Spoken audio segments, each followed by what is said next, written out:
Jaguar type une 4 litres 2. Alors comme on dit chez les spécialistes, hein, c'est la version 1,5. Voilà, alors typique des types E, le capot qui bascule vers l'avant et qui frôle le sol. D'ailleurs, je ne sais pas s'il y a des protections dessous quand ça touche comme ça. Il est au propriétaire. Il y a tellement de monde autour. Le propriétaire, il est là. Il n'y a pas de protection. Il n'y a pas de protection, c'est étonnant d'ailleurs. Ça repose directement sur le sol. Donc tu abîmes les chrome à chaque fois. Ça peut abîmer. Si on bouge pas la voiture, il n'y a pas de problème. Maintenant, si on la déplacer avec le capot un peu ouvert, D'accord. J'étais persuadé qu'il y avait une protection ou qu'il y avait un petit espace de sécurité, quoi. Même pas. D'accord. Parce que même levé comme ça, l'accès est difficile quand même. sur un moteur, la partie milieu, arrière, il n'y a pas de problème. Dès qu'on va toucher au radiateur et tout le reste, il faut le capot. D'accord. D'ailleurs, en cas de choc, hein, c'est la partie la plus onéreuse. Hein, quand il y a un choc sur le capot avant, bonjour les dégâts. Ouais, là, oui. Il faut avoir un bon pare-pneu ou un bon carrossier. Et en général, c'est un choc responsable. Parce que si vous êtes touché à l'avant, hein, c'est que vous avez percuté celui qui est devant. Hein. Pas forcément, si quelqu'un Ouais, non, mais dans la majorité des cas, c'est quand même comme ça. Voilà. C'est vrai que dans les manœuvres, il faut anticiper un petit peu parce que Le capot est lourd. le capot est lourd. D'accord. Alors, le moteur, puisque vous avez ouvert le capot, on va commencer par le moteur. Alors, il est bien connu, hein, ce moteur, hein, c'est le fameux 6 cylindres double arbre XK, hein, voilà, double arbre à en tête, qui a couru notamment au Mans, hein, sur les types C, les types D, hein, pour refaire un peu l'histoire, qui a fait la notoriété de Jaguar, d'ailleurs, hein, cette histoire au Mans. Et ce coupé, la type E, quand elle est sortie en 61, c'est ça 61 a été issue d'ailleurs des types D quelque part. Hein. Exactement. L'Alliance voulait faire une voiture, une GT, une Grand Tourisme, issue de voitures de course. Donc il a pris la motorisation et il a fait faire de part la décapotable. Le cabriolet, hein, de place. Tout à fait. Et donc il est parti sur le cabriolet et ensuite le coupé est arrivé. Mais il y a une petite histoire, c'est-à-dire qu'un de ses ingénieurs ne lui avait rien dit. Il avait pris le cabriolet et puis avec des morceaux de ferraille, il avait bricolé un habitacle. Une sorte de hard-top. Voilà. Et la yacht n'avait pas vu ça, n'était pas au courant. Puis, comme il était assez sévère avec ses gens, un jour qu'il se promène dans l'usine, il voit ce bricolage. L'ingénieur s'est dit, c'est bon, je suis mort. C'est bon, je vais partir de l'usine. Et en fait, il lui a dit, vous ne touchez plus à rien. Il a fait descendre son staff d'ingénieur, il a dit, c'est cette voiture-là que je veux, vous vous débrouillez, il faut dans 3 semaines. Waouh! Ils l'ont fait en 3 semaines. Là, du coup, l'autre, il Il a dû prendre du galon. était du prendre du galon, voilà. Donc, bien sûr, la type E succédait au XK 120, 40, 150. et 150, voilà. Hein, dans un autre style complètement différent. La voiture, quand elle a été présentée, c'était un coup de tonnerre parce que la ligne était vraiment géniale, hein, et les prix étaient quand même assez corrects, on va dire, par rapport à la concurrence. C'était moins cher que des Ferrari, c'était moins cher que des Bentley, etc. Bon, la yacht, c'était quelqu'un de très très malin. Et Non, c'est vrai. il demandait toujours à ses acheteurs de trouver les pièces qui existaient déjà sur le marché pour pouvoir les adapter sur ces voitures. Et c'est ce qu'ils ont fait. Ouais. Ce qui a permis d'avoir un prix d'attaque assez intéressant. Donc, le moteur, c'est une chose, mais on a un intérieur quand même qui est assez bien fini quand même, hein, pour l'époque. Hein. On va détailler cet intérieur. Donc, je te coupe, excuse-moi, le cabriolet de 161, le coupé, en quelle année finalement? On parlait du coupé tout à l'heure. 1 an et demi, 2 ans après maximum. Très peu de temps après, en fait. En fait, il était déjà dans les cartons, on va dire, après qu'ils aient présenté le cabriolet. Et puis après, pour les histoires d'argent, de signalage, ils ont mis un petit peu plus de temps. Mais entre 1 an et 1 an et demi après, c'est sorti. Alors l'intérêt du coupé, par rapport au cabriolet, bien sûr, c'est d'avoir un toit, bien sûr, mais c'est aussi d'avoir des places à l'arrière. Alors, 2 plus 2, parce qu'au départ, ils étaient pour 2 places. Et ils ont fait on va dire une sportive familiale avec ce 2 plus 2. Mais bon, c'est réservé soit à des Kujak, soit à des enfants. Alors la 2 places et la 2 plus 2 sont pas la même forme de pavillon. Il y en a un qui est un peu plus allongé, la 2 plus 2 est un peu plus allongée, Pour effectivement. longer la tête des occupants à l'arrière. Tout à fait, Voilà. Alors l'intérieur, je pense que... alors raconte-nous, la voiture a été refaite ou pas? Oui. Alors Alors, il y a la sellerie, la toiture, tout est refait. Récemment? En 2013-2014. Mais c'est pas moi qui l'ai fait. Hein. J'ai pas les compétences pour ça, sauf des bricoles et montants de porte, ça c'est facile à faire. Au niveau mécanique, juste une petite remise à niveau. Par contre, tout ce qui était caoutchouc, joint, même les jantes, on les a changées parce qu'elle était dans un piteux état. Alors la voiture, quand tu l'as achetée, elle était dans son jus. Plus que ça? C'était une épave roulante? Non, pas une épave, mais son propriétaire, on va dire, il ne portait pas du tout ça. Donc elle s'était dégradée au fil du temps et il y avait tout à reprendre. La carrosserie, le capot avant était très abîmé, c'était rafistolé avec du fil de fer. On va parler du capot avant justement qui est... L'intérieur était complètement rétribué, donc il a quand même fallu pas mal passer dessus. Mais, combien de temps il a fallu pour restaurer cette voiture? C'est 9 mois déjà. Ce qui est assez court, hein? Ouais, parce qu'on a passé dessus. Tous les week-ends passés dessus. Alors, je te tutoie, hein. Tu as mis la main à la pâte également? Oui. Tu as des compétences particulières? Non, en mécanique, je bricole un petit peu, sans plus, mais après ça s'apprend, et puis il y a souvent une question de logique. Et le reste a été refait par quelqu'un de compétent, un professionnel ou un ami? Non, on peut dire le nom, hein. C'est la carrosserie bordelaise qui m'a fait la voiture, et puis on a ajouté quelques aussi. La sellerie? La sellerie, je l'avais chez Abaca à Gauvin, la sellerie aussi bien domestique. J'ai entendu parler, je ne connais pas personnellement. Il travaille très bien pour un prix très raisonnable. Très raisonnable et des délais assez courts aussi. Je suppose que 9 mois pour faire la voiture. En 3 semaines, j'ai tout poussé. En 3 semaines, toute la sellerie là? Ah, j'en reviens pas là. Je sais que les celliers en général. Ah voilà, 3 semaines. Alors là, je suis sur le cul. C'est le cas de le dire, sur le cul. Tu as respecté les couleurs d'origine? Tout est d'origine. Les couleurs grises, intérieures. Intérieur gris, puis extérieur avec d'arc, qui est d'origine Jaguar aussi. Donc la voiture se présente là dans son état d'origine. Il n'y a pas une modification particulière comme certains peuvent le faire. Rien du tout, tout est exactement comme à l'origine. Même mécanique ou autre, tout est d'origine. Donc tu m'as dit que le coupé était sorti très peu de temps après le cabriolet. La tienne, elle date de quelle année donc? 68. 68, donc on me disait c'est une version 1,5. C'est 1,5, c'est le dernier modèle sérien avant qu'on passe en série 2 avec une cuillère à café au niveau des phares. Voilà. Et puis d'autres aménagements. Les cuillères à café, qu'est-ce que ça fait? C'est les phares rossés en fait. Alors c'est des phares qui sont dans tous les globes, et puis on a une forme d'enjoliveur.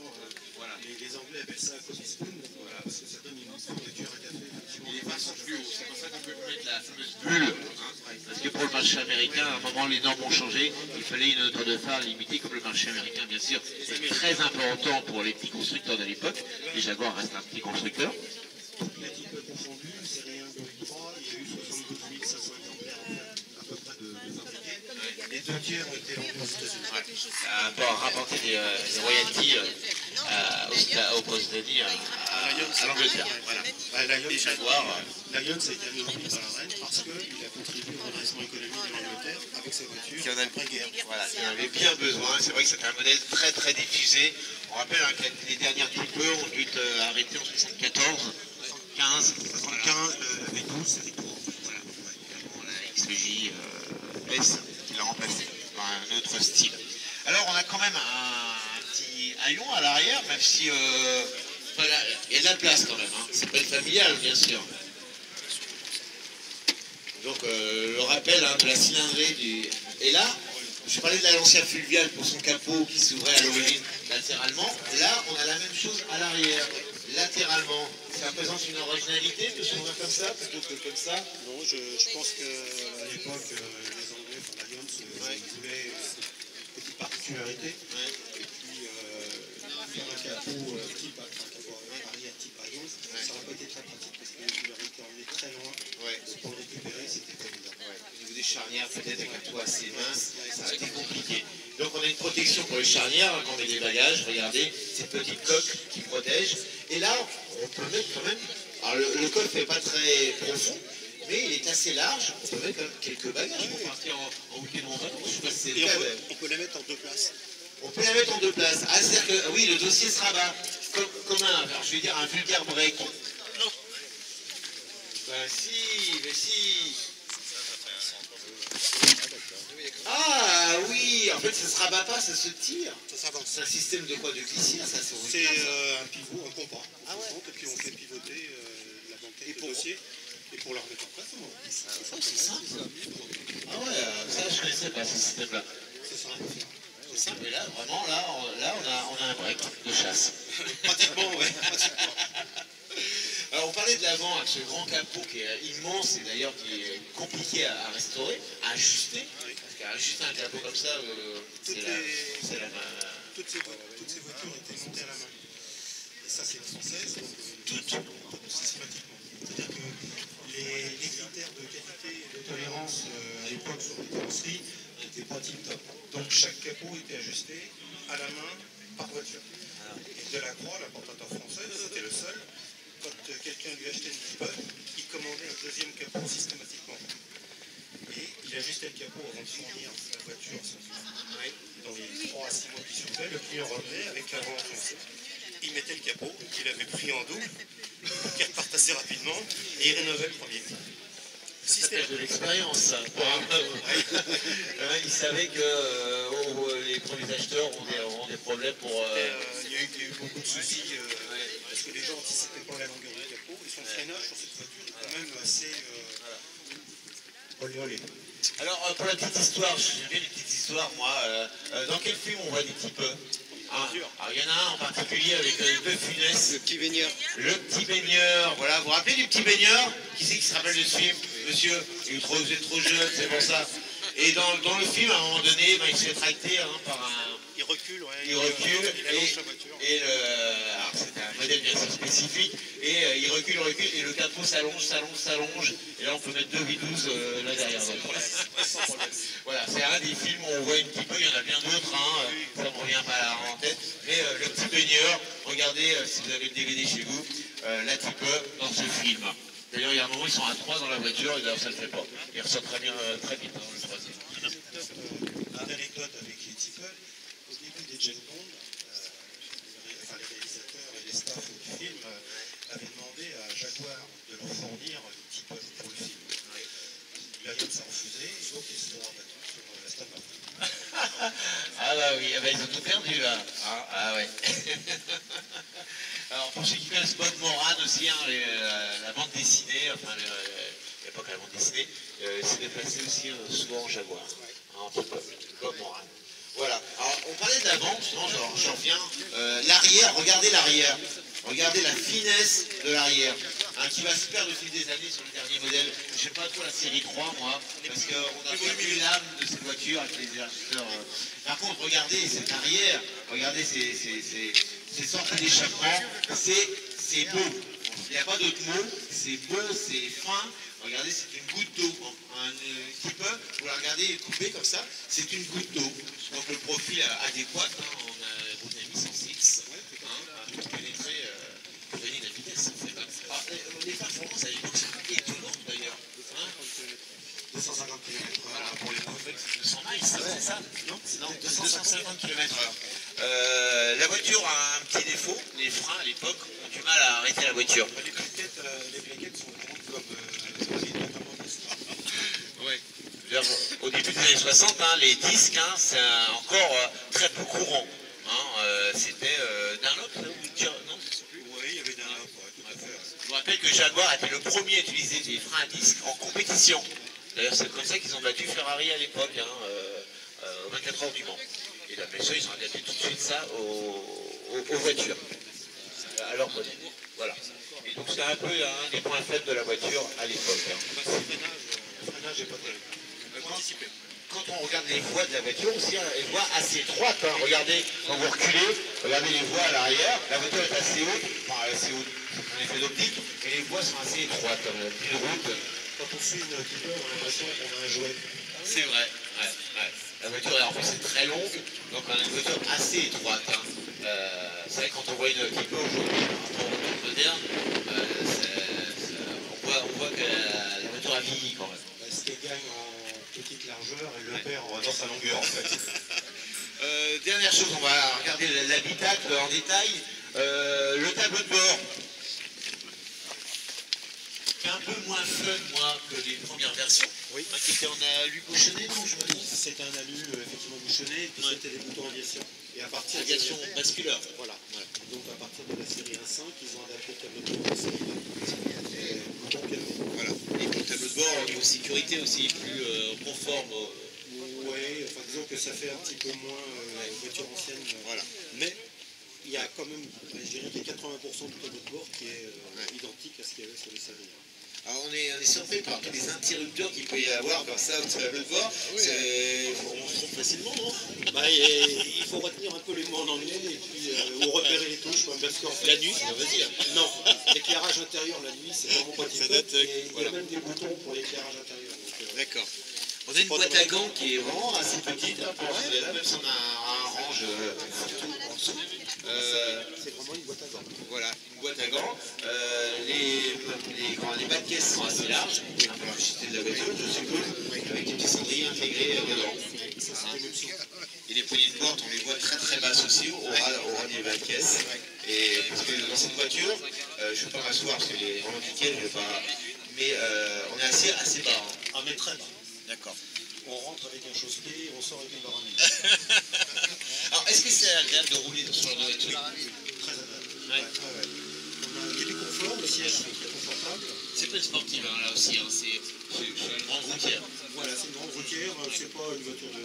C'est pas une Formule 1, Ouais. mais lancer autant, parce que la direction système, elle reste, c'est petit, un volant très fin, très fragile, mais une fois qu'elle est dans la route, Très beau. elle se conduit très très bien et elle est très confortable. La direction, c'est dur quand même. À l'arrêt, ouais. Ah ouais. Parce que le poids du moteur, on l'a sur le train avant, et ça se ressent dans la direction. Tout à fait. Hein, je prends le cas d'une femme, malheureusement, c'est sur le cas, elle a du mal à manœuvrer. Hein, non. Venez madame, venez avec nous. C'est la voiture de ma femme, donc elle roule très bien avec. Il faut le dire. Il faut le dire. casser C'est la voiture de madame. Bonjour. Bonjour. C'est vous qui la conduisez régulièrement? Absolument, oui. Ouais, ça c'est bien, c'est une bonne chose. Et la direction, je pense que c'est un problème. C'est dur, oui. Au Pour départ, manœuvrer. oui. Oui. Bien sûr, on ne fait pas des créneaux tous les jours avec ce genre de voiture, mais c'est pas facile, il faut être musclé quand même. Un peu, oui. Ouais. Mais je fais du sport. C'est bien, à cause de ça. Ouais. Qu'est-ce que je voulais dire? La boîte, alors les premières boîtes, on se rappelle des boîtes Moss, hein, qui sont Ça, c'est une boîte 4 Jaguar. C'est quand même un plus grand confort, toujours en 4 vitesses, mais un plus grand confort de manœuvre. Puis Enfin, moins c'est de madame, boîte. hein, je vais pas c'est elle qui l'a conduit. Il elle connaît plus que moi, quand même. Ouais. Ça fait combien de temps que vous l'avez? Elle roule là, depuis la restauration? 2014, ça fait déjà un moment. Vous avez fait beaucoup de kilomètres? Non, pas énormément. On n'a pas trop l'occasion de sortir. J'en ai d'autres, j'ai une petite AC66, 73, donc il faut alterner les sorties de voiture. C'est pas facile hein, quand on a des voitures. Ouais, je sais ce que c'est. C'est la misère. On nous les a dit, quand même. Ah bon? Ouais. C'est-à-dire? Les gens s'appuient. Ouais. Dans les expos? Non, pas spécialement dans les expos. Parce que les gens sont respectueux. Dans les expos, oui. Les voitures anciennes, les gens. Mais il y a dans les C'est expos, ailleurs. faire attention. Il y en a qui n'hésitent pas à s'appuyer dessus avec les boutons ferraille. Il faut faire attention parce que la peinture vraiment est très très belle. J'adore la couleur, ça y va très bien. La couleur d'origine, mais elle est très très belle. Et franchement, très très belle auto. Et merci de nous l'avoir amené aujourd'hui, c'est très gentil à vous. Avec plaisir. Vous pouvez applaudir. Hein, on va cesser, on va vous laisser repartir avec cette Jaguar, magnifique Jaguar.